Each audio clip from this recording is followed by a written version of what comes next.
Hello HackerLink voters! Welcome to our very first voting tutorial episode, How to Vote for Dora Factory. In this episode, we'll walk you through the preparations and voting process. Without further ado, please fasten your seatbelt and let's dive in. Here are some basic elements you want to keep in mind before making your first vote. First, you want to be aware of the voting duration. Though there are no early votes or late votes, we do want you to vote on schedule and support the participating projects on time. Do you want to vote via HackerLink, the one and only multi-chain open source project funding platform that provides unique on-chain tools to incentivize open source developments around the world? Then make sure you have enough Dora in your crypto wallet. And you may contact HackerLink official on Telegram for free Dora token. In this case, you'll need an account with Polkadot.js wallet for receiving Dora and vote. Finally but not least to mention, make sure you vote on PC. Whether we downloaded crypto wallet extensions on your Chrome browser, vote on a mobile phone may fail. Now you want to stake your Dora in exchange for the Dora test token. You want to go to this article, scroll down and click on the Dora ID page. Then connect your MetaMask wallet. Make sure your network is still on Ethereum.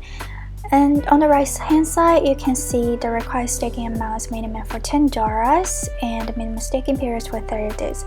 Therefore, in this case, we'll do 15 Dora and 31 days for staking. Then you want to click confirm and pay the gas fee on your MetaMask wallet. Once you go through, you'll receive a notification above the page and a yellow bar under the page indicating the staking process. The yellow page will as well comes with a wallet address. You can click on it anytime to verify your staking transactions. Once you go through, the bar will turn green and you'll see the staking amount indicated on the page as well. Then you want to go back to the article and click on the Google form to sign up for the airdrop list. In this case, you want to fill out your contact, your staking address, the amount that you just staked, and your Polkadot address that you want to use to receive the Dora test airdrop. Airdrop will usually take 1 to 2 days to process, but you're free to check the airdrop anytime by simply go to the Polkadot website. To do that, you want to go back to the article and click on the address provided. This will direct you to the Polkadot website.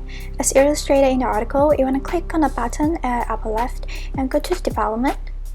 You want to switch your local node to custom into the Dora Factory test network address, which is provided in the article. So you want to just go back to the article and copy and paste the address and enter it. So once it's done, you can just go to the account and you'll always find yourself at the bottom of the list that comes with extension beside your name. In my case, you will see I had 15 Dora as airdrop tokens. One thing to mention is that always provide the first address in your Polkadot wallet, otherwise airdrop tokens will be lost or unable to use. So how to vote for Dora Factory? First, you want to click on Grant and Ongoing to view all the available grants on the platform. Then you want to click and enter Dora Factory and click Grant Builders to view all the participating projects. In order to vote, you want to connect with your Polkadot wallet. Once it's connected, your Polkadot wallet address and network will appear here. Then you want to enter the amount you want to vote for this project. Click Confirm. And then you want to confirm the transactions on your wallet by entering your password.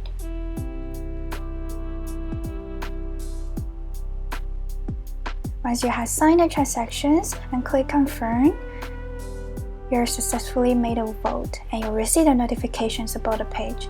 That's it. Thank you so much for watching. If you have any voting related questions, don't hesitate to contact us on Telegram. Thank you so much. Bye bye.